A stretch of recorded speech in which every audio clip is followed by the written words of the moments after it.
clase del Zohar Parashat Shoftim. Ok.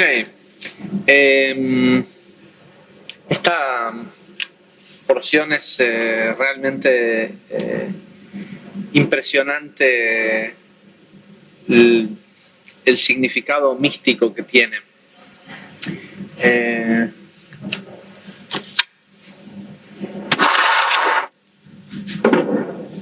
La porción empieza diciendo: Shoftim beshotrim titen lecha, bechol sheareja. Dice, jueces y oficiales pondrás para ti. Este es Moshe, acuérdense que es Moshe hablándole a todo el pueblo de Israel días antes de su muerte, recordándoles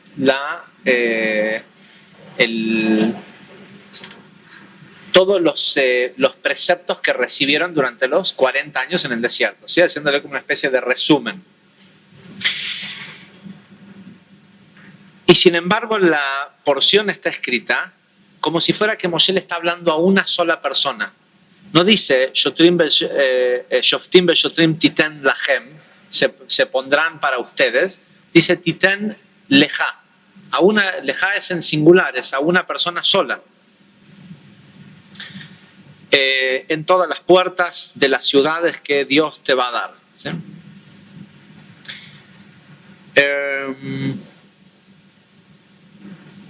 Dice, ellos administrarán con rectitud la justicia del pueblo. No pervertirán la justicia. Dice, y no recibirán sobornos. Pues el soborno les engaña los ojos de los sabios. Y en el versículo 20 dice,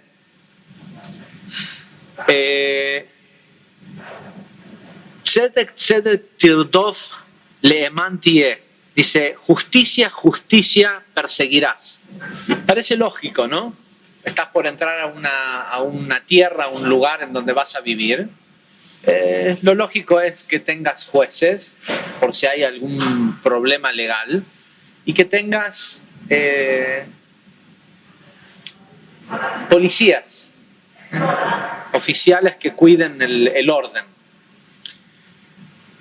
El Ari dice lo siguiente. Dice, tenemos que preguntarnos por qué este precepto está escrito en forma singular y no en plural, como si fuese que Moshe le hablaba a una persona y no a todos.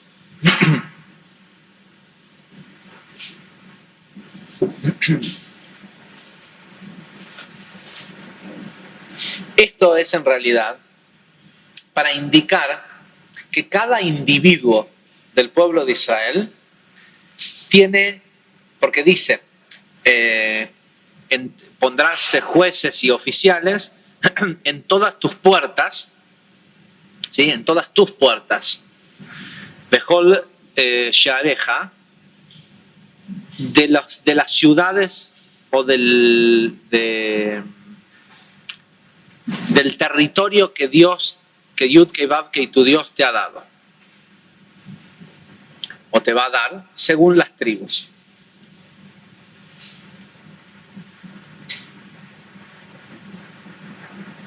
Dice, esto es para indicar que cada individuo tiene en realidad puertas.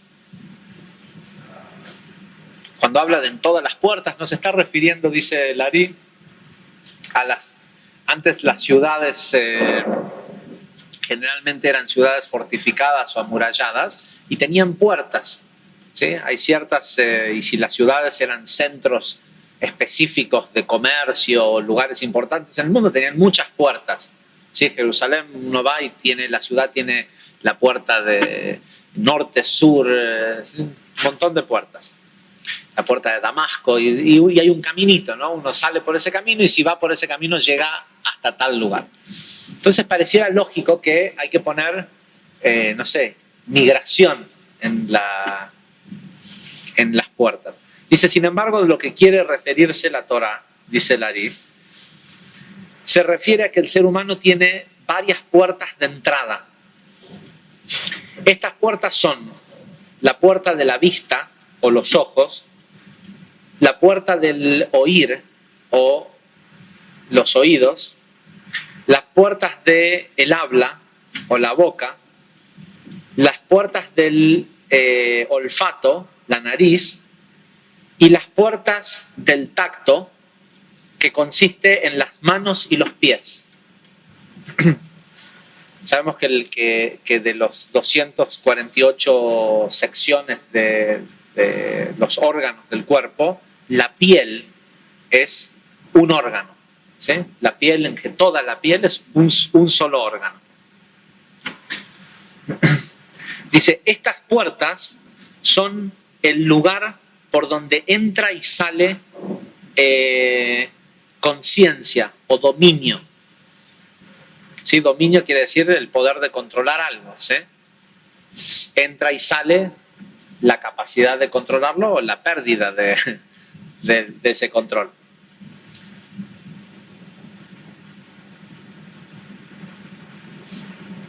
Dice, a través de estas, y solo a través de estas puertas, hay una sección, el Ari dice solo a través de estas puertas, hay una sección en el Zohar donde habla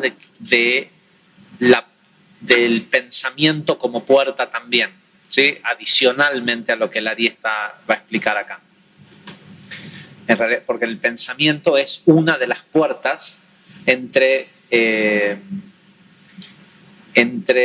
lo metafísico y lo físico, y acordémonos que el Ari dice, que el Zohar dice, el ángel de la muerte se esconde o se agarra de la puerta. Cuando el Zohar explica el precepto de poner una mezuzá en una puerta, dice, esto es así porque ya sabemos que el ángel de la muerte se para en la puerta, y continúa diciendo, por eso es que no es positivo ver el canal de parto cuando nace un niño, porque es la puerta entre un mundo y otro mundo, dice, y ahí también está el ángel de la muerte. Entonces, en realidad, todo lugar en donde hay un cambio de energía, ¿qué determina una puerta? Y la diferencia entre la cocina y el pasillo. Y vos no haces en el pasillo las mismas cosas que haces en la cocina, o no haces en tu dormitorio las mismas cosas que haces en el baño o en otro lugar. Determinan marcos de energía. Y entre cada lugar en donde hay un marco de energía, hay un lugar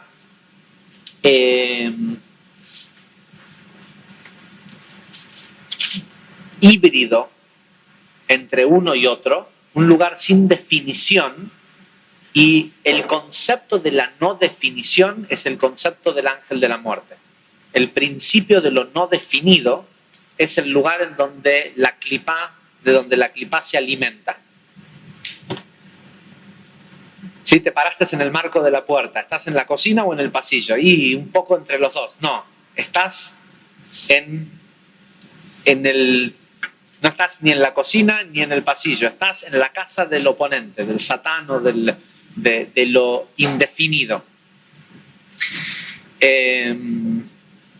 Por eso siempre los cabalistas dicen que cuando uno no sabe qué hacer, si entre esto o lo otro, es mejor no hacer nada, pero nunca estar en medio no en medio de dos cosas, acá o allá, ¿sí? Pero no en medio.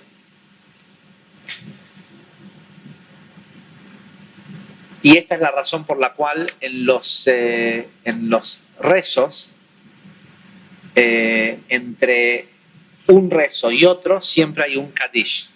Entre una energía y otra, ok, se terminó Shaharit, vamos a leer la Torah. No, estás cambiando de una cosa a otra. Hay un espacio, hay que unirlo con un puente, ¿sí? Y eso es el propósito que tiene la mezuzá, es unir los dos lugares, lo privado de lo público, con Kedushá, con algo de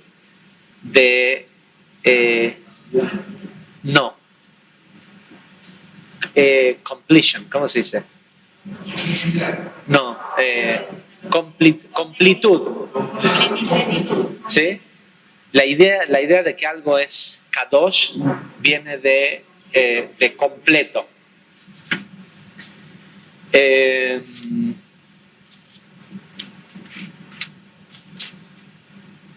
ok. Dice, y el ser humano que es inteligente,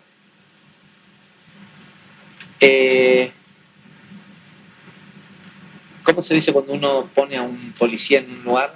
Consigna, y el ser humano que es inteligente consigna jueces y oficiales sobre cada una de estas puertas.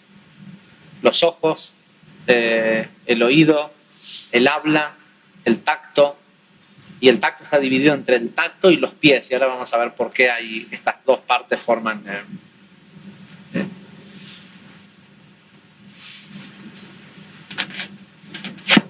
Y acá da una serie de ejemplos que está más enfocado a un hombre, pero tiene obviamente que ver con la gran corrección del sexto milenio. Dice, tiene que poner policías y jueces para protegerse a sí mismo de mirar a una mujer prohibida. ¿Sí? Acordémonos también del tema de mirar. El Ari dice que la principal transgresión de idolatría ocurre a través de voltearse a mirar imágenes que moldeen su imagen. ¿Sí? Ya lo explicamos en otro momento, pero tiene que ver con el cuidar. No es solo cuidar lo que uno ve, sino cuidar lo que te genera haber visto eso.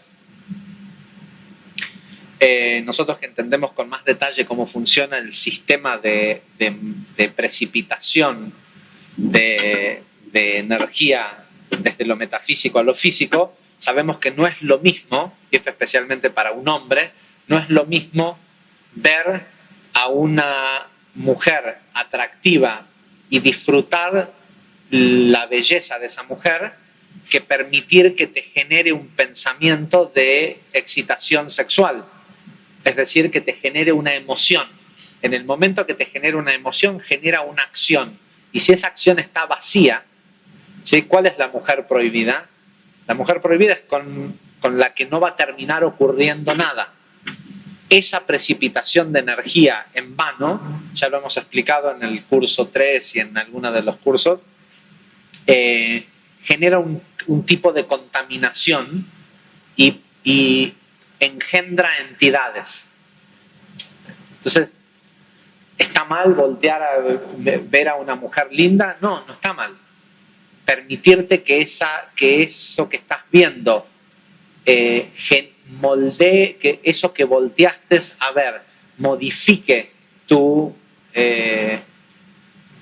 emoción o tu imagen, ¿sí? Sobre todo teniendo en cuenta que si se acuerdan, lo explicamos con mucho detalle el Rosh Hashanah del año pasado, la clipá del pensamiento es la imaginación. ¿Sí?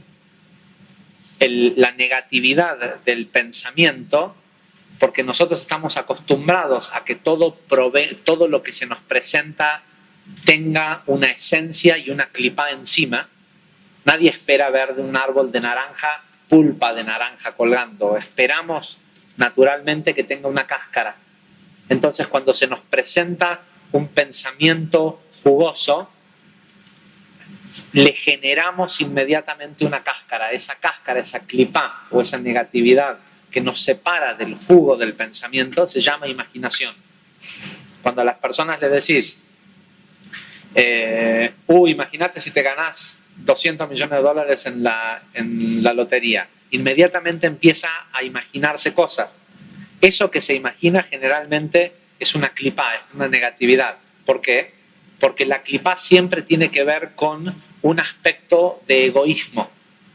Y si a la persona cuando piensa en tener esa cantidad de dinero, lo primero que se imagina es el auto que se va a comprar, la casa que se va a comprar, el viaje que va a hacer, todo lo que es para él, esas imágenes son la clipá y específicamente lo que lo separa a él de tener esa cantidad de dinero. La clipá es algo que siempre te separa de una luz de fulfillment, de satisfacción. Entonces, ante la satisfacción de querer que un negocio funcione, que lo que sea, tener una cantidad de dinero, si la persona cuando piensa en eso funcionando se le generan imágenes egocéntricas, esas imágenes egocéntricas es lo que no está permitiendo que eso ocurra. ¿Sí? Y generalmente la vida tiene un sistema que ya lo hemos explicado acá, de que cuando la luz llega a Yesod, rebota, hay un vacuum entre Hod y Yesod que hace que la luz rebote al intelecto para verificar. La vida te hace pensar que ya lo vas a conseguir. Vos decís, no, yo quiero hacer para ayudar y para dar este producto, el otro, y de golpe te llega la primera orden de compra, ¿sí? Y el PO, el purchase, la orden de compra tiene un número abajo que dice $250,000, la primera orden. ¿Sí? Bueno, solo llega y el tipo ese, antes de que haga la orden, el tipo ese iba a cancelar, ¿eh? No es que vos lo hiciste cancelar la orden por lo que pensaste. El tipo ese iba a cancelar la orden, solo vino a probar si es cierto que lo que vos decís que es para lo que querés, eso es para lo que lo querés. Entonces, cuando te llega el purchase order y ves los $250,000, lo que tu cabeza imagina no tiene control. Está verificando que sea cierto está verificando que no te hayas mentido a vos mismo. Entonces, si te empiezan a venir las imágenes de lo que harías con la plata y esto y lo otro, y no lo que dijiste cuando decidiste hacer ese negocio donde pueden tener esas ventas que... ¿sí? El otro tipo, el que sí va a venir a comprarte, también está en línea esperando y sí va a venir a comprarte algo que te va a traer esos mismos $250,000. Es lo que hablamos hace un par de semanas acerca del tipo que viene a ver la casa y te hace supuestamente perder el tiempo y antes de irse te dice, pero tu casa es muy linda, seguro muy pronto la vas a vender. Y la gente dice, este hijo de cosas me hizo perder el tiempo, esto, lo otro. No te hizo perder nada. Te estaba haciendo esperar porque vos te ibas a ir antes de que llegara y lo que te acaba de decir es, muy pronto viene alguien que te la va a comprar. Ahora, si vos te enojaste porque él te hizo perder el tiempo y sos una víctima y todo esto, te vas a ir enojado inmediatamente después de que él se vaya y después va a pasar la persona y no te va a comprar la casa. Pero el tipo se tomó el trabajo él de perder el tiempo para hacerte esperar y antes de irse te dijo que muy pronto viene alguien y vos, como sos víctima, no escuchás lo que te dicen los demás y sabés más que el tonto este que te hizo perder el tiempo, te vas. ¿Sí? Cuando viene la orden de compra por los $250,000, la primera era seguro que iba a cancelar. El tipo que viene a comprarte atrás, ahí está viniendo, pero necesitas saber si vos estás listo para recibir ese éxito en tu vida. Y lo que te separa de ese éxito es alguna clipa metafísica o sobre el pensamiento original que tuviste de eso que ibas a crear. Y cualquier clipa es un estado de egocentrismo.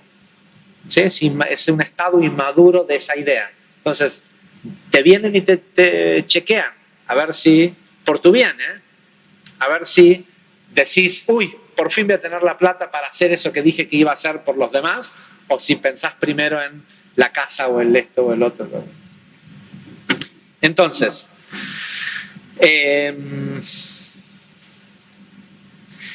bueno, no mirar, para no mirar a una mujer prohibida.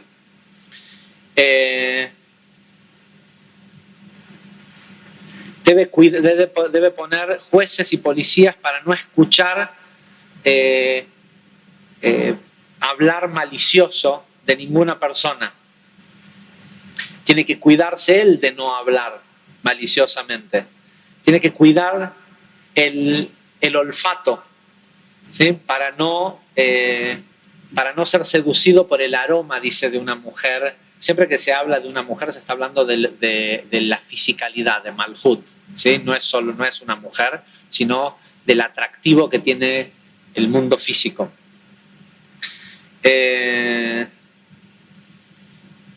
Dice, ni hablar de tocar a esa mujer o de caminar para ir a cometer una transgresión sexual, o caminar para ir a teatros o a circos donde se hagan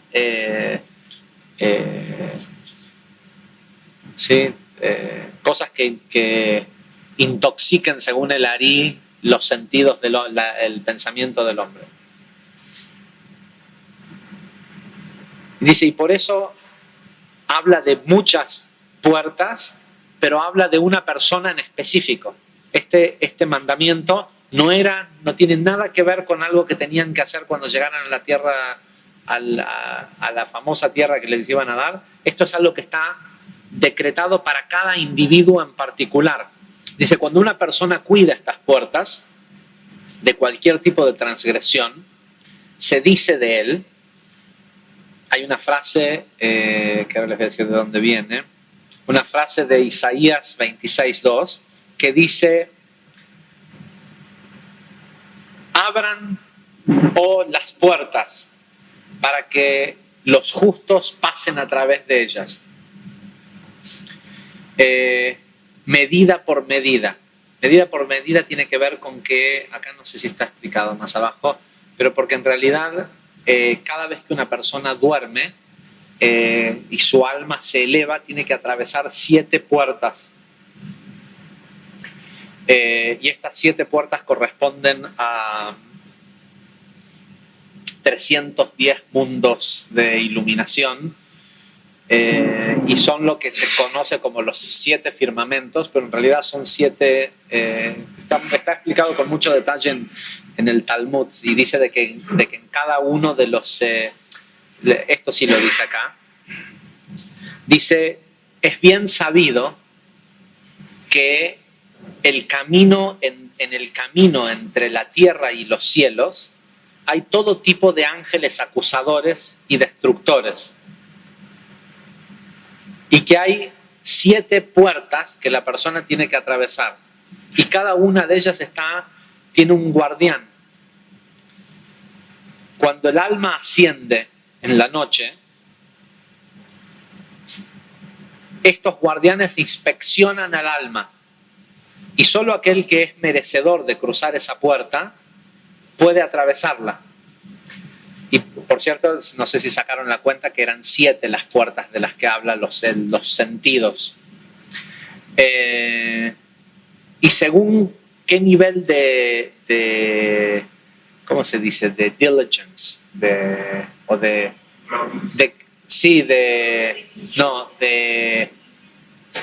diligence quiere decir diligencia, que según el nivel de diligencia con el que la persona escrutina cada una de estas puertas, lo dejan o no pasar estos niveles. Hablando del sueño. Sí, cuando la persona duerme. Y sabemos que en el dormir está una gran capacidad de conectar con altos intelectos. Se los digo ahora medio de pasada, pero lo voy a explicar con más detalle mañana a la noche, pero se los digo hoy porque hoy ya es Rosh Chodesh Elul. Si bien el Molad no comenzó, la luna nueva comienza recién mañana a la tarde,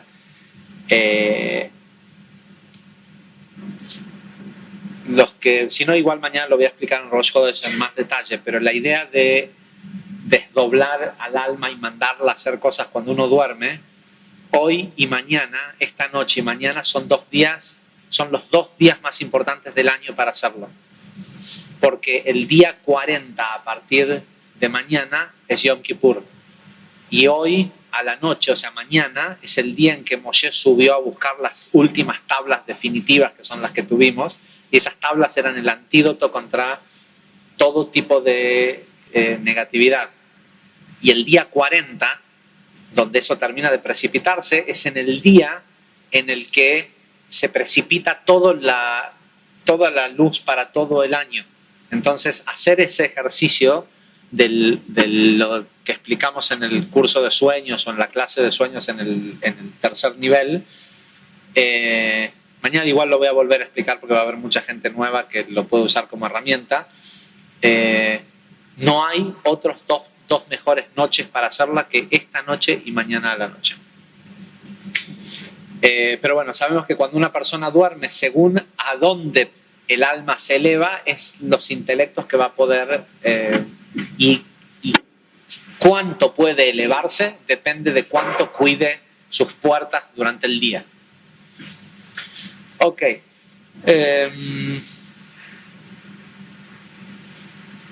Las puertas virtuales también cuentan. ¿Qué son puertas virtuales? Y todo lo que se ve, por ejemplo, tipo pornografía. Sí, por supuesto. Todo No hay nada, el Ari dice que no hay nada que un ser humano vea que no toque. Dice que la vista, en la distancia que uno puede ver, con el medio que sea, porque Rabbi Chaim Vital le preguntó, bueno, y si usa un telescopio, a donde sea que la vista puede llegar y ver, el alma se estira y toca eso que la persona está viendo. El alma se proyecta a través de los ojos y entra en contacto con eso que está viendo.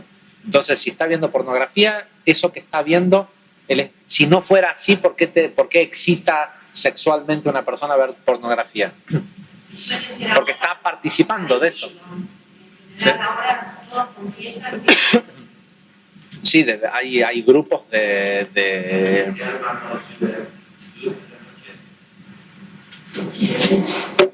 depende del nivel de lo que sí, no tiene capacidad de cuando pasa por esa primer puerta y la primer puerta es la vista. ¿Sí? La primera de las 7 puertas es la que corresponde a la vista. Acá no lo tengo justo, pero las puertas tienen varios nombres en hebreo, son 7 puertas. La última es la puerta de la oscuridad, la puerta más baja se le llama la cortina, y de ahí son 7 puertas en totales. La respuesta es sí, según el cuidado que la persona le da a sus puertas, es a donde le permiten ascender en la noche. Ahora escuchen esto. Al final de la clasecita de Alajá que estábamos dando, dijimos que hay una frase en el Talmud que es difícil de entender, que dice que Dios cumple con todos los preceptos de la Torá. Y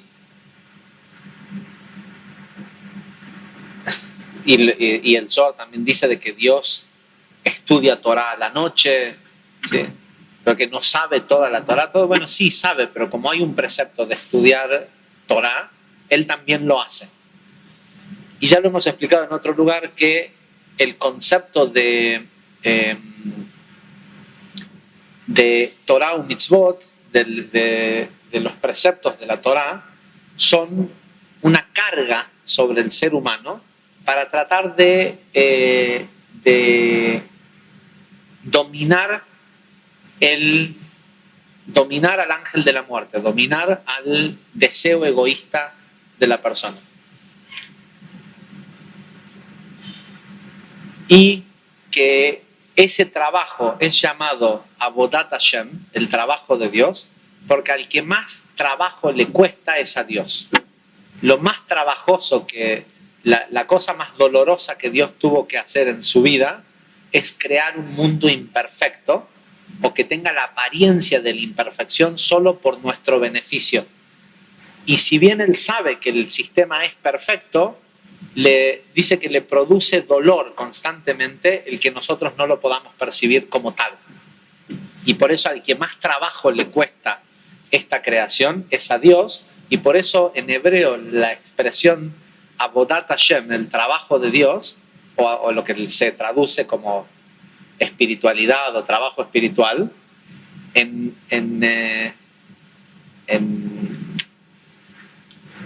En hebreo literalmente quiere decir el trabajo de Dios, o sea, para quien es más trabajoso es para el Creador. Y de hecho, Él hace estas acciones para tratar de que, como nosotros venimos acá a crear semejanza, dice, bueno, yo también voy a hacer esas acciones, aunque no tenga ningún beneficio y no tenga por qué hacerlas, para que cada vez que alguien la esté haciendo, se adhiera automáticamente a mí. Y es tremendo que pensar que alguien omnipotente tenga que cuidar kashrut o que hacer sí, estas cosas que nosotros estudiamos.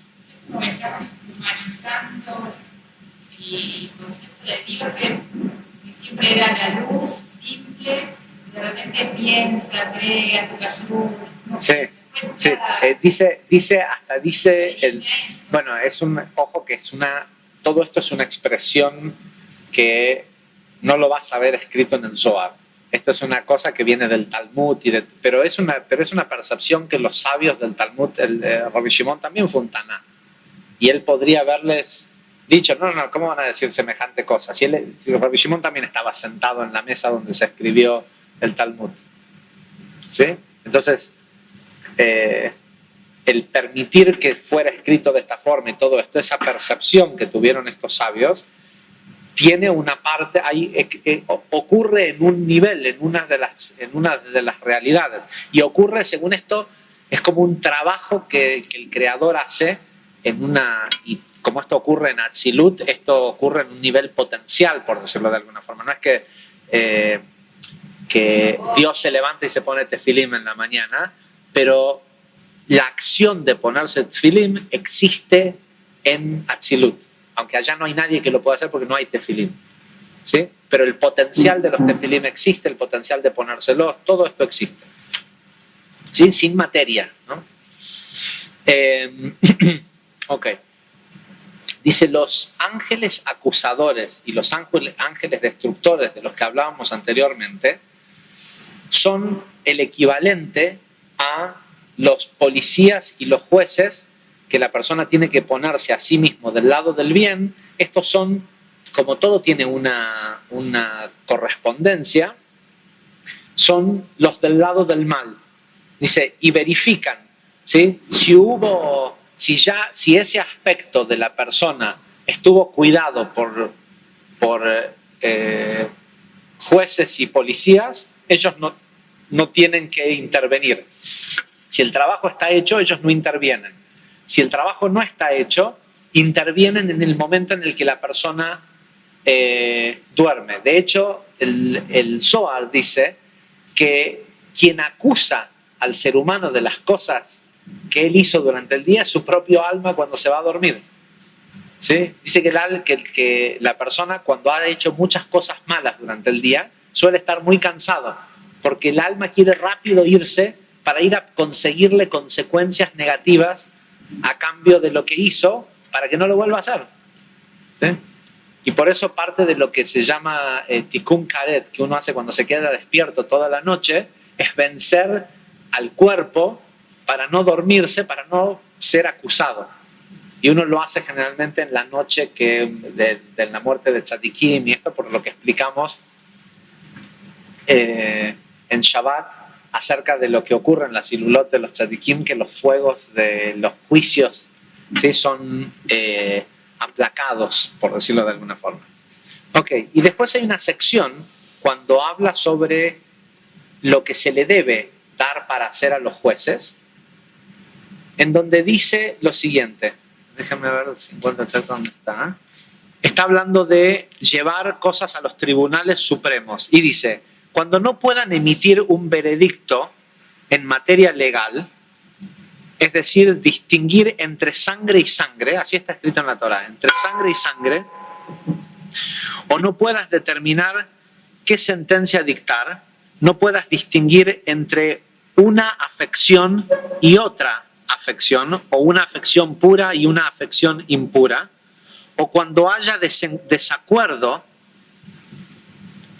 en tus ciudades, entonces deberán ascender hacia el lugar que Dios haya elegido, o sea, Jerusalén, nosotros hoy conocemos que el lugar, ¿sí? y llevarlo ante los sacerdotes de la tribu de Leví. Es decir, había que ir a los Kohanim, al templo, si había un problema, según lo que pareciera que dice esto. Un juez no puede determinar, o se juntan los jueces de una ciudad y no pueden determinar, porque dicen, mira, este puede vengar la sangre de este porque este le hizo esto, pero este el de otro, y a quién es culpable, quién no es culpable, esta enfermedad que tiene el tipo es impuro, no es impuro, cosas que no puedan determinar, dice, las tienen que ir todos a Jerusalén, al templo, a que el sacerdote lo vea. Y el sacerdote no tenía problema porque el sacerdote usaba una computadora de piedras que enseguida le decía la respuesta. Eso es en lo práctico.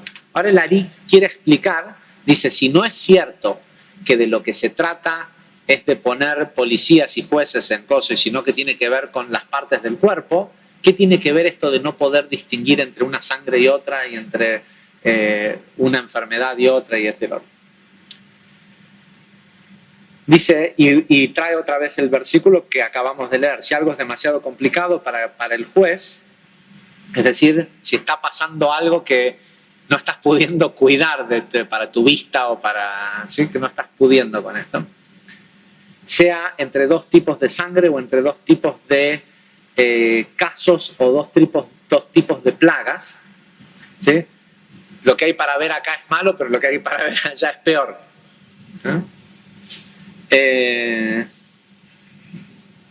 O una discusión que ocurre en tus puertas, porque así dicen las ciudades, pero en realidad dicen tus puertas. Dice, deberás ascender hacia el lugar que Dios elija, que es la montaña donde está el templo.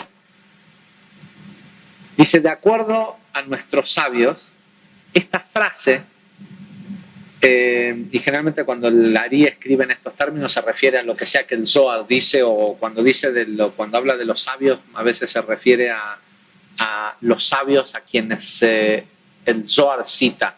Hay muchas veces que Rabbi Shimon Bar Yochai, siendo quien era, dice, pero como los ancianos nos dijeron, o el anciano, y generalmente se refiere a una persona específica que vivió, que era una persona que tenía la visión de ver todo como era, ¿sí? Abnuna Saba se llamaba. Dice, de acuerdo a lo que nuestros sabios explicaron, este versículo en realidad se refiere a un intercambio que hubo, una discusión, porque dice cuando hay una discusión, dice, se refiere a una discusión que hubo en el lugar más alto, que es la montaña del templo, entre el ángel, el ministro de los ángeles acusadores, y el santo, bendito sea él, Dios, en el templo, en la montaña del templo, cuando el templo estaba siendo destruido.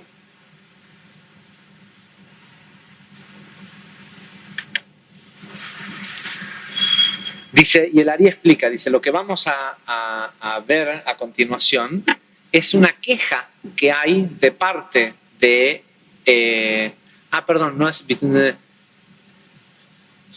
entre los... No dice que no fue entre el ángel de la muerte, sino entre los ángeles ministeriales, es decir, Metatron, los ángeles que controlan el que las leyes de causa y efecto funcionen siempre igual, ¿sí? Bajo una misma... dice lo que vamos a ver posteriormente, dice, es una discusión que alude a este concepto de que se supone que Dios cumple con todos los preceptos de la Torá. Y sin embargo, estos ángeles, cuando empezó a ver la destrucción del templo, le empezaron a reclamar. Y los ángeles le dijeron, amo del universo, en tu Torá escribiste que cuando uno derrama la sangre sobre el suelo, debe cubrirla con tierra. ¿Sí? Cuando se hace shchita, cuando se mata a un animal, cada vez que la sangre cae sobre el piso, se agarra a serrín, tierra y debe ser cubierta. ¿Sí? No debe quedar sangre expuesta. aquellos que alguna vez han hecho caparot o lo que sea, habrán notado que en el lugar en donde se hace la shkita, la persona tiene que ir y cubrir la sangre. Dice, sin embargo, está escrito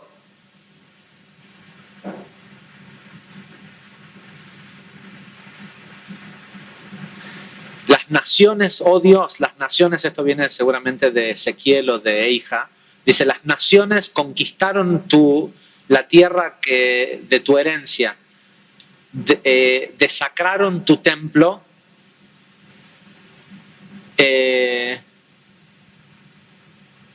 y dejaron los cuerpos muertos tirados sobre la tierra para que los pájaros vinieran y se los comieran.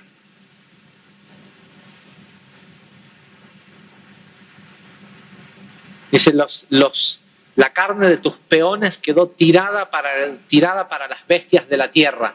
¿Sí? Porque cuando fue la destrucción del templo, entonces dice, ¿cómo?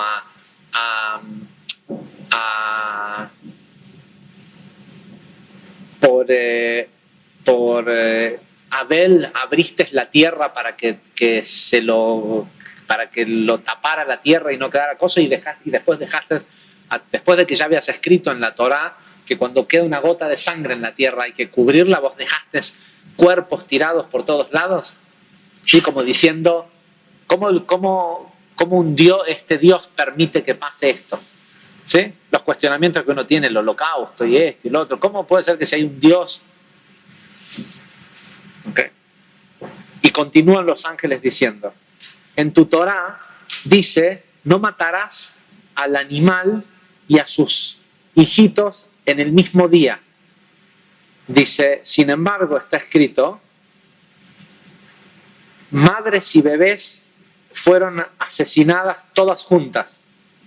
Sí, durante la destrucción del templo o en las guerras.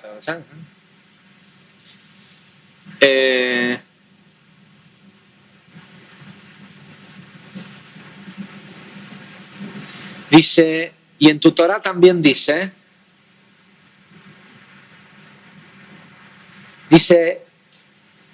el sacerdote tiene que anunciar que la casa debe ser vaciada antes de ser demolida. ¿Sí? Cuando habían casas que tenían lepra, tenían que ser quemadas o demolidas. Dice, pero primero tenía que haber un aviso ¿cómo se dice? Condemned, cuando una casa está condenada, no es condenada. Bueno, cuando hay, en inglés hay una palabra que es cuando una casa tiene que ser derrumbada porque, ¿cómo?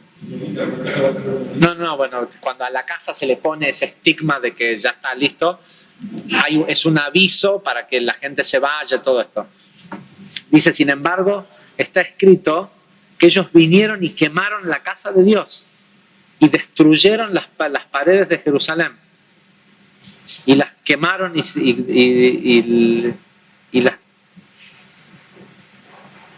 desacraron todos sus objetos preciosos y los destruyeron.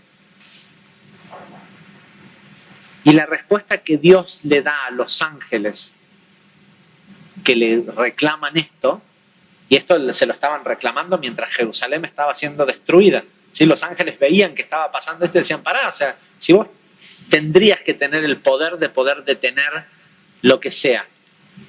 Y la respuesta, y es una cosa increíble que hoy, el año pasado habíamos explicado algo de esta porción de Shoftim, de una primer parte del Ari, y hoy cuando lo empecé a leer dije, no, vamos a ir a la segunda, por más que la otra es por ahí un poquito más práctica, pero me pasó que hoy a la mañana se me ocurrió por esas cosas, llegué temprano y como Rosa no había llegado temprano, no había, digamos, nada que hacer, por decirlo de alguna forma, se me ocurrió buscar en Spotify, ver si estaban los álbumes de Shlomo Carlebach. ¿Sí? Durante el día tenemos música New Age y todo eso, pero cuando estoy solo escucho a veces otras cosas, ¿no? Entonces busco, ¿saben quién es Shlomo Carlebach? Shlomo Carlebach fue un rabino muy famoso hasídico que vivió en New York, nació era israelí, pero vivió en New York la mayor parte desde los 40 años en adelante. Y de hecho hay muchísimas sinagogas en el mundo Carlebach. De hecho, la sinagoga donde nosotros fuimos en Tel Aviv, Carlebach o Carlebach le llaman en Yiddish. La sinagoga donde nosotros fuimos en Tel Aviv, ese Shabbat que estuvimos en Tel Aviv, que los nenitos cantaban, los hijitos del rabino cantaban, bueno, esa sinagoga es de la línea de Shlomo Carlebach. Y era un rabino hasídico bastante ortodoxo, con peyes y todo esto, que tocaba, no en Shabbat, obviamente no tocaba la guitarra, pero daba sus sermones y enseñaba Kabbalah, era un gran cabalista. De hecho había viajado a Israel, había estudiado un tiempo con Rav Brandwein, enseñaba Kabbalah tocando música. Y tiene una hija que es muy famosa en Israel que se llama Neshama Carlebach, que es todo un gran escándalo porque es hija de este rabino ortodoxo y canta en público. ¿Sí? Y Shlomo, la mayoría de las melodías que se cantan en los templos hasídicos son melodías de él, sobre todo en Chabad, en distintos lugares, y que él las hizo, que él las compuso y encontré justo un recital de él de 1962 en Sudáfrica. Y puse justo un tema para empezar a escuchar. Y en la mitad del tema, que está cantando esta canción en hebreo, empieza como a predicar en inglés, como si fuera un cura evangelista, un pastor evangelista, mientras canta con la guitarra, ¿sí? Y empieza diciendo, dice, ¿y de qué sirve que yo le pida a Dios que me dé sustento? Y sé que Él me va a dar infinito sustento, pero ¿de qué sirve que yo tenga infinito sustento si hay gente que tiene hambre en el mundo? ¿Y de qué sirve que yo le pida salud, aunque Él me dé a mí infinita salud, si hay gente que se enferma en el mundo?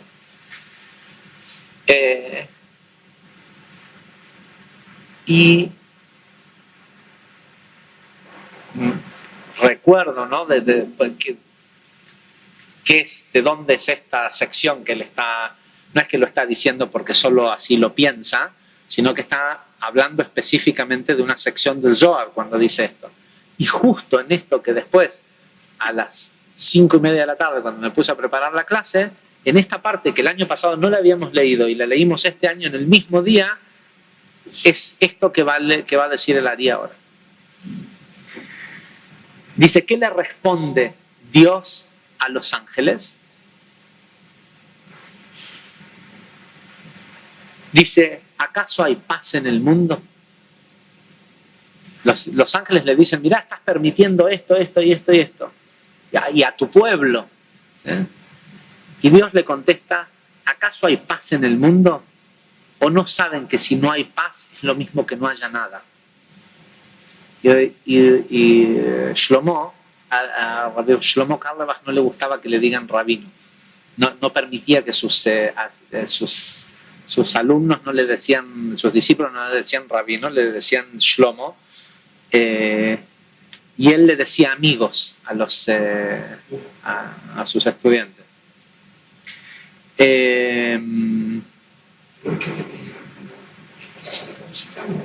No, una yeshiva gigantesca, miles y miles de alumnos. Y obviamente lo que decía Shlomo en este caso, decía, ¿de qué me sirve a mí tener todo eso? Dice, si la luz del Creador está diminished, está encogida, disminuida, está encogida, porque no hay paz en el mundo. ¿De qué sirve pedirle y querer tener y esto y lo otro, lo que sea? Dicen, lo único que hay que trabajar es en que haya paz en el mundo. Pero escuchen esto. Y explica sobre esta respuesta que Dios le dio, el Ari explica, dice, bueno, la Mishnah dice que la paz es la única vasija que puede contener toda la bendición.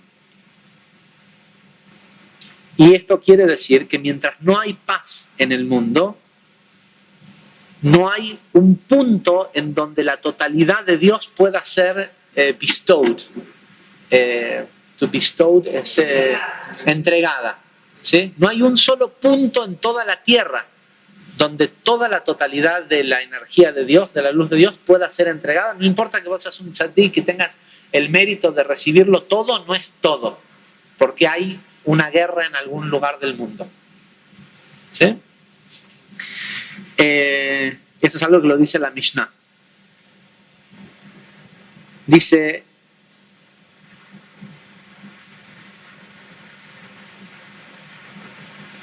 ya que no hay, mientras hay guerra, no hay capacidad de contenerla toda. Y sabemos, dice, que la destrucción del segundo templo ocurrió a cuenta del odio que había entre un judío y otro. ¿Sí? De las peleas que había entre la gente, eso fue lo que atrajo. ¿Sí? Y esto lo dice Lari en el año 1500.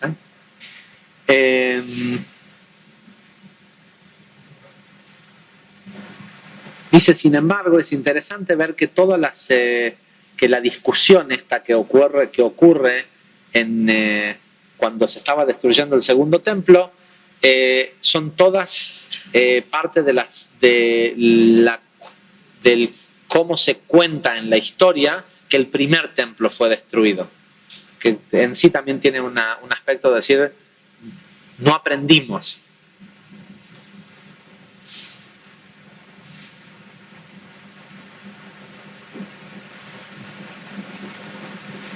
Y todas estas frases aluden en realidad a lo siguiente, dice Lari.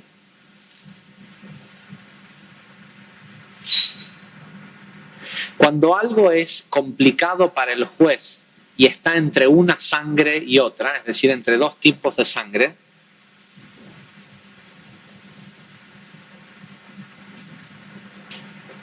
se refiere a que a la persona le cuesta trabajo entender cómo es que Dios no pudo. Es esto lo que le preguntó el juez, en lo que le preguntaron los ángeles en primera instancia. ¿Cómo es que no permitiste que se derrame la sangre de tu pueblo y ni siquiera te tomaste el trabajo de cubrirla con la tierra? Dice, cuando habla de entre dos casos que no se puede distinguir, se refiere a haber permitido que los jóvenes y los padres sean asesinados al mismo tiempo. Tenemos que entender que nosotros tenemos un descreimiento de las leyes de causa y efecto del mundo a consecuencia de lo que nosotros vimos pasar en la historia, que pensamos que es injusto, que Dios debería de haber intervenido y que si hubiera un Dios todo misericordioso y todas cosas, eso no hubiera pasado. Es decir, cuando nos dicen cuidar las puertas, decís, ¿para quién las voy a cuidar? No es algo que es intelectual, a lo mejor no lo hace, pero uno dice, es tan importante, ¿quién me va a venir a castigar? El Dios que dice que es todo misericordioso y que dejó que 6 millones de personas mueran, padres e hijos, en una misma cámara de gas. Porque no tenemos el entendimiento de que hay una perfección detrás de todo lo que ocurre. ¿Sí? Por eso podemos, como Estado, en el caso de Israel, ir e iniciar una guerra porque 3 chicos fueron asesinados, está bien, por palestinos o por quien sea. ¿Cuánto tiempo antes del perfecto instante en el que tenían que morir, esos palestinos los mataron? Nadie muere ni un instante antes de cuando tiene que morir. Pero sin embargo, ir e iniciar una guerra deja al mundo sin ni un solo punto en donde la totalidad de la beneficencia divina puede asentarse sobre el mundo. ¿Sí? No importa cuántos tzadikim hayan y no importa cuánto tzedek, cuánta justicia, cuánto haga de trabajo espiritual una persona por sí misma. Espera un segundo que me salté una hoja sin querer. cuando se refiere a entre dos tipos de plagas, y tengan en cuenta que esto está escrito en la Torá mucho tiempo antes de que pasara lo de las... ¿sí? Cuando vemos lo de los códigos de la Biblia, de que lo que pasó... O sea, esto el Ari dice que estaba escrito en la Torá antes de que siquiera se construyera el primero y el segundo templo, y que lo que dice en realidad se refiere a esto que tiene que ver con lo que ocurriría más tarde, ¿sí? Que íbamos a perder fe en todo el resto de la Torá, que no es algo que uno lo tiene que creer. La Torá es un sistema de alerta temprana, solo te avisa cuando haces esto y esto, la consecuencia es esto y esto, y no hace falta que nadie te agarre, ¿sí? No es que si te agarra el juez o el policía y te juzgan, y el juez no está seguro. Sigue diciendo no está seguro. No existe tal cosa. En las leyes perfectas de causa y efecto nunca tiene que ver, nunca hace falta que un juez interceda y diga este tiene la culpa, o este es culpable, este es inocente. Pasa solo, ¿sí? Ok, pero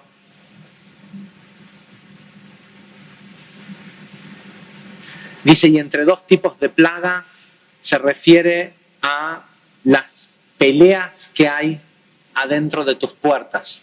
Nada atrae plagas más que cuando de puertas hacia adentro hay peleas, ¿sí? Por eso muchos cabalistas dicen que una persona tiene que estudiar Halajá y estudiar Zohar, pero no estudiar Talmud, porque estudiar las discusiones que llevaron a la Halajá, si lo que buscas es el resultado, que es la Halajá. Dice, estudiar, involucrarse en discusiones atrae... ¿sí? Y hay algunas yeshivot y algunas escuelas de estudio de la Torá que se especializan en la discusión. O sea, que es... y los Hasidim, generalmente a esas, o los que provienen de la escuela de los cabalistas europeos, le llaman a esas personas que estudian la Torá de esa forma los opositores, ¿sí? O los peleadores, como algo, como que le hacen algo nocivo a la religión, como si fuera que una religión puede ser no nociva de por sí.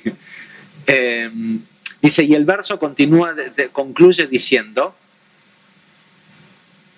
cuando esto ocurra, cuando sientas que no tenés motivación para cuidar las puertas, ¿sí? Cuando no puedas, cuando los jueces y los policías sean débiles y no puedan discernir, dice, ¿qué tenían que hacer? Tenían que ir a Jerusalén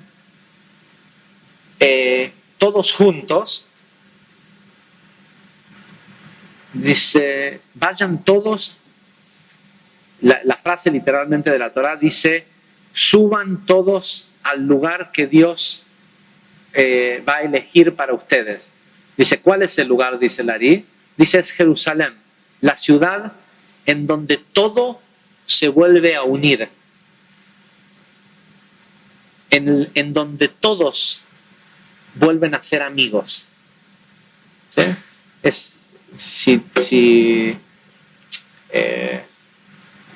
Esto lo escribe el Ari en el año 1500, mucho antes de que supiéramos que a través de todas las ocupaciones que iban a venir después, desde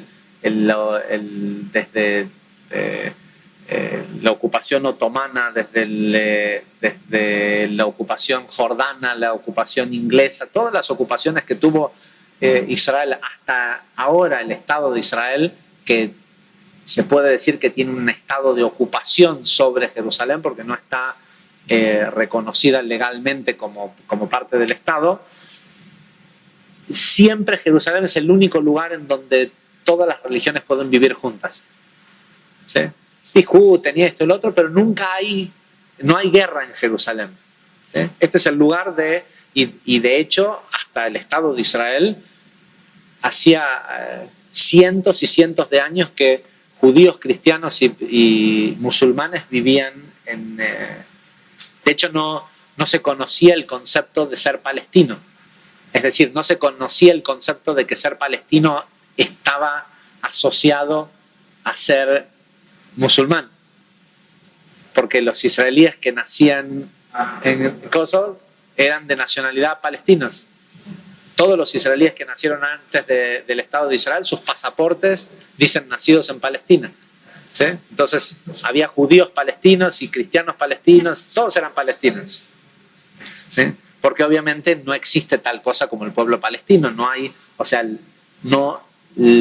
lo que hoy políticamente se llama palestino no son los filisteos. ¿Sí? Ok.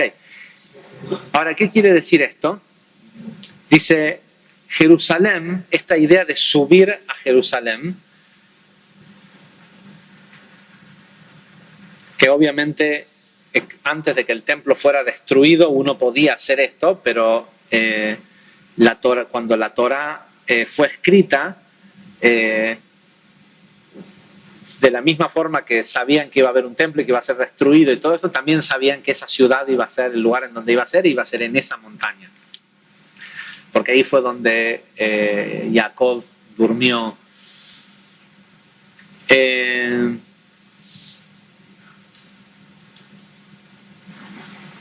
Dice, porque esa ciudad se llama Jerusalén, que proviene de Ira Shalem, ¿sí? El lugar en donde todo es, ¿cómo se dice? Awareness. Conocimiento. Sí, donde todo está despierto, donde todo es, Shalem quiere decir completo también, y Ira quiere decir la visión o el entendimiento. La palabra justa es awareness, cuando uno está al tanto de todo. ¿Sí? Es el lugar en donde el estar al tanto está completo. Ahí uno entiende todo. Dice, ¿y a qué se refiere esto? Dice, al estudio de la Torá. Dice, el estudio de la Torá es lo que reemplaza cuando una persona no tiene fuerza para juzgar entre qué ve y qué no ve, qué escucha y qué no escucha, qué toca y qué no toca, qué dice y cosas. Dice, lo único que lo puede salvar es el estudio de la Torá. El no cuidar las puertas, dice, es lo que atrae la plaga de la guerra.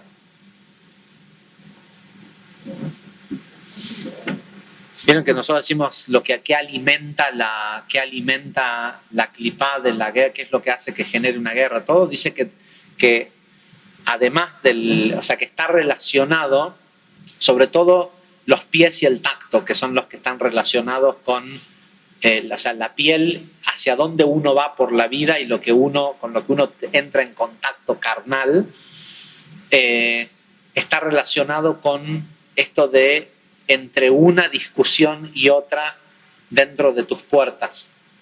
¿Sí? Nada termina de confundir más a las puertas que cuando la persona pasa de mirar, oler y todo eso, a ir y tocar y agarrar y hacerlo carnal. Por eso el ejemplo que dio Laría al principio es mirar a la mujer, oler a la mujer, ¿sí? Y terminar tocando y caminar hacia un lugar en donde estar con una mujer que está prohibida para él. Porque es el ejemplo más tangible que uno puede entender, que no es lo mismo mirar o pensar lo que sí, está bien, nosotros metafísicamente sabemos que todo es parte de, pero una vez que la persona llega al nivel de encarnar el no cuidar las puertas, es lo que genera las guerras en el mundo. Y si imagínate que eso hace que no pueda asentarse la totalidad de la beneficencia divina ni en un punto del mundo, mucho menos en el causante. ¿Sí? Hoy vi un chiste buenísimo de un no importa porque es la Shonara, pero de un político que le está diciendo al Papa, le dice: Francisco, por favor, rece por los problemas de la Argentina. Y él le dice: bueno, no solo voy a rezar por los problemas de la Argentina, sino que voy a rezar porque los culpables terminen presos. Le dice: bueno, tampoco es para tanto. ¿Sí? Imagínate si eso es lo que provoca, el conflicto que provoca es que no se asiente la divinidad en el mundo, mucho menos se va a asentar en el culpable. Si me alcanza la batería y me dan un minuto más.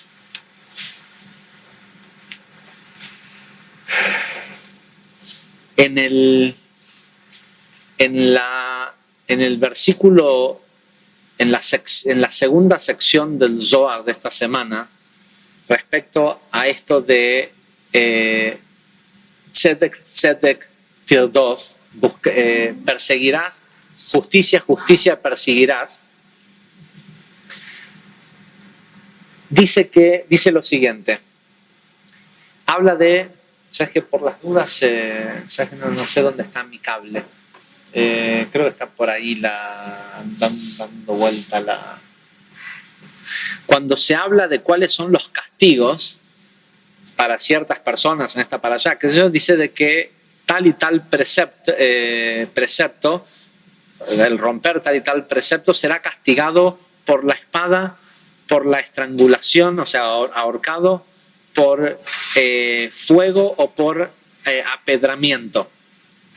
Dice, esto en realidad, cuando la Torá habla de esto, se refiere a las 4 formas de muerte del ángel Samech Mem, del ángel de la muerte.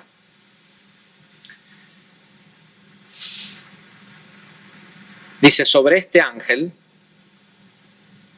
dice sobre quién está hablando la Torá cuando dice de que hay que castigarlo de esta forma. Sí, pobre tipo, todos estos tipos de... Dice, está hablando del Samech Mem, del ángel de la muerte. Y dice, y sobre él está escrito,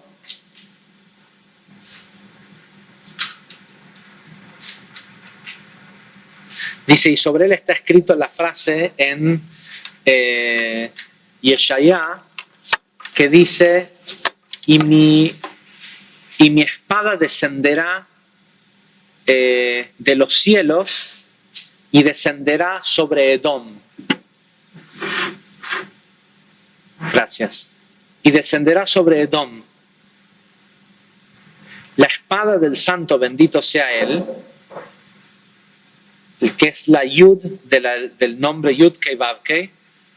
Dice, la espada del santo, bendito sea él, está hecha del nombre Yud Kei Vav Kei. ¿Se acuerdan lo que hablábamos en esto? Ya ni me acuerdo cuándo, en estos días, creo que fue cuando en las respuestas del curso 2 y en Shabbat hablamos del tema de que es una línea.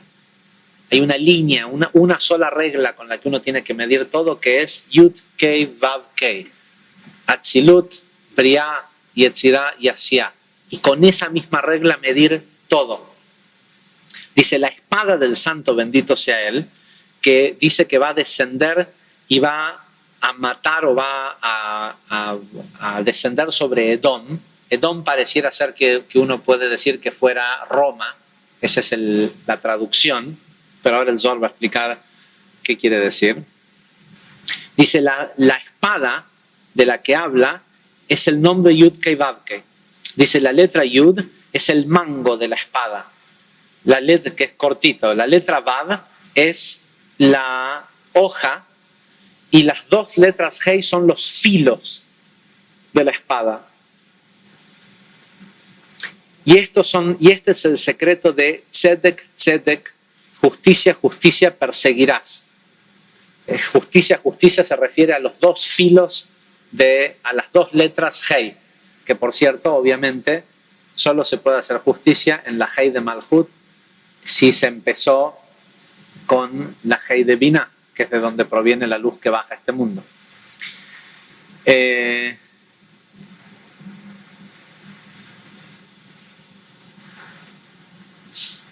Dice, 2 veredictos o 2 cortes son decididos en las cortes celestiales. Uno arriba y otro abajo, ¿sí? En lo terrenal y en uno en Malhut.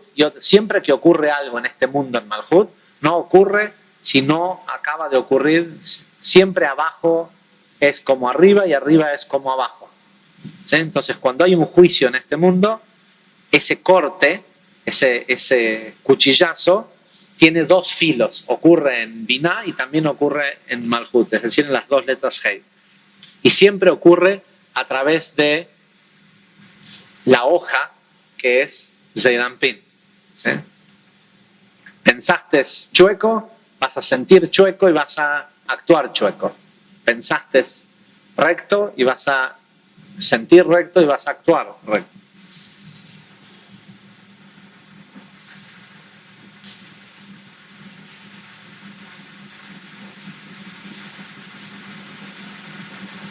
Dice, y de acá entendemos que es imposible que una persona, y una persona tiene que entender esto, que es imposible que él pueda hacer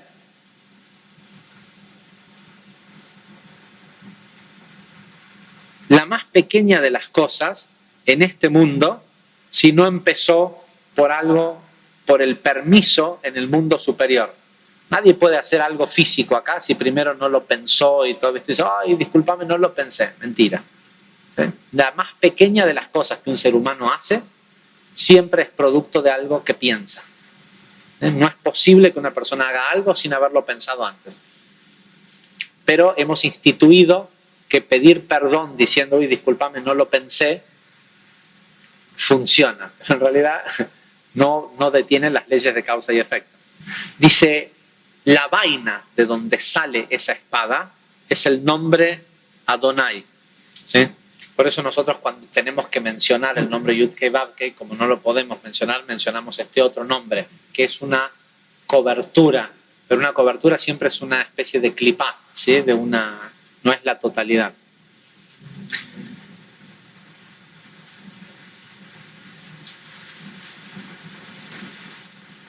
Bueno, y acá va a empezar a explicar desde el punto de vista del Zohar todas las aperturas que dice que de la única forma que la persona puede cuidarlas es a través de, o sea, el guardia que está en la puerta tiene que tener desenfundada la espada de Dios. ¿Qué quiere decir la espada de Dios? Esta regla, ¿sí? No si es bueno o si es malo, es profano o sagrado, es divino o no. ¿Sí? Y la regla es siempre una sola medida, o sea, es cómo se cuidan los... ¿sí?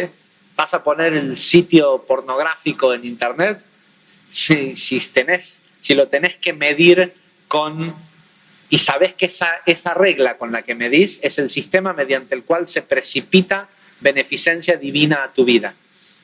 ¿Sí? Y la respuesta, vas a encontrar una respuesta de que es divino eso, y seguramente no.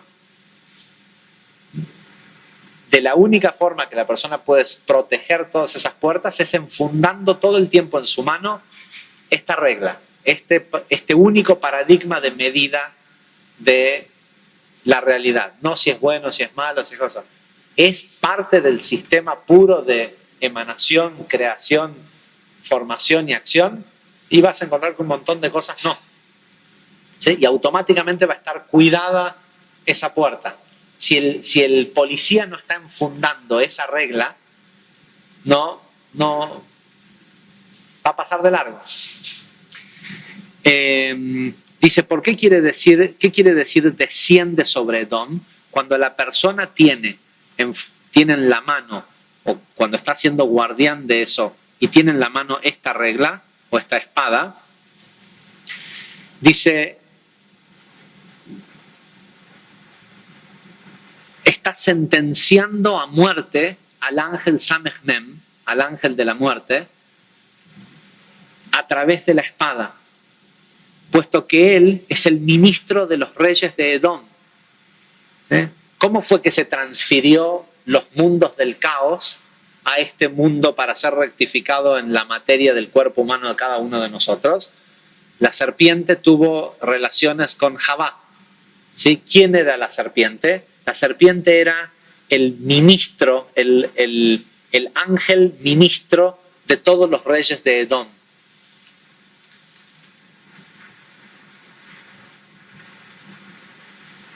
Dice, por eso todas las formas de castigo le corresponden, deben estar enfocadas solo a este sujeto. Hay que estrangularlo, hay que apedrarlo, con lo que sea que le puedas dar, hay que darle. ¿Sí? Todo vale cuando se trata de en contra de porque se hace la pregunta, está escrito que hay que matar al tipo que hace esto y al que hace lo otro, y después nos cuenta la historia del pueblo de Israel de que nunca hubo una persona que fue condenada a muerte. Dice, y si un Sanedrín en 1000 años encontraban a una persona culpable de muerte, ese Sanedrín tenía que ser llamado un Sanedrín asesino. ¿Eh? Entonces, ¿de qué servía poner todo esto? No, está hablando de que al que hay que, o sea, es a uno mismo. Esas son las leyes de causa y efecto, y uno tiene que enfundar la espada y castigarlo de muerte en todas estas formas. Puesto que cuando le está dando, puesto que con este castigo, la estrangulación, el apedrado, en realidad lo que está haciendo es que está apedreando o está matando a la serpiente. Puesto que lo único que puede matar al ángel de la muerte y a la serpiente es el nombre Yud-Kei Vav-Kei. Dice, y por cada porción que mata al ángel de la muerte, le da una porción de vida a Israel. Dice, y uno tiene que, a través, dice el Zohar, a través del estudio de la Torá, utilizar el fuego de nuestros cuerpos, la energía del cuerpo, que es parte del árbol, como el combustible para matarlo a través de una de las formas de muerte es incinerarlo. Dice, uno lo tiene que incinerar desde adentro hacia afuera con el fuego del altísimo Jochma, de la sabiduría más alta. Ok, lo demás es todo muy técnico. Pero es interesante porque es fácil decir,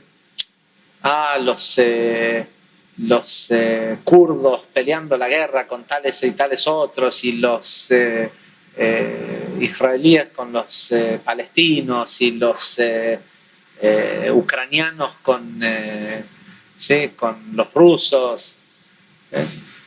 Y por lo menos según lo que dice el Ari acá, el principal alimento que alimenta esas guerras y no permite que, ¿sí?, es la falta de, al mundo le faltan, no hay suficientes policías,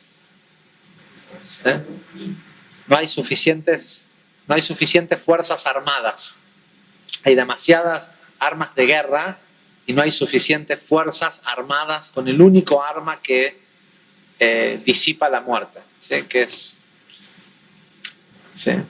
Y que es tan importante porque durante tantos miles de años nos han querido enseñar de que tiene que ver con que reces, con que hagas esto. Es una forma de pensar, ¿sí? Es una forma de percibir la realidad y de entender que eso que estás viendo es producto de que alguien estuvo pensando eso. ¿Sí? Y obviamente si vos tenés la capacidad de percibirlo y verlo, es porque vos pensás igual. Si vos no pensaras igual, no pudieras ver. El tzadik no ve mal. Contaba la hija de Rav Ranwain que cuando que hubo una época en la que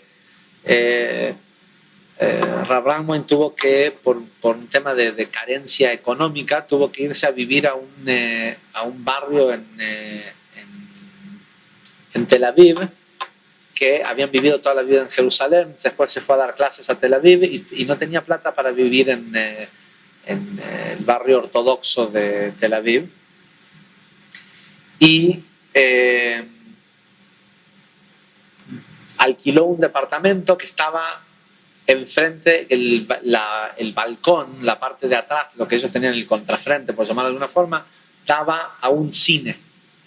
Y a él le gustaba hacer Kabbalat Shabbat al aire libre, le gustaba. Los cabalistas generalmente hacen Kabbalat Shabbat al aire libre. Entonces salía al balcón a hacer Kabbalat Shabbat y la esposa le decía, Tzvi, entra,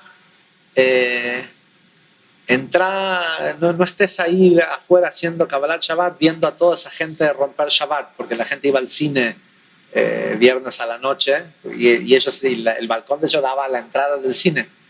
Y él le decía, si vos ves gente romper Shabbat, no deberías salir al balcón. Yo solo veo gente. Y es así. O sea, la persona que no tiene el pensamiento de hacer algo negativo no puede ver negatividad en nosotros. La persona que tiene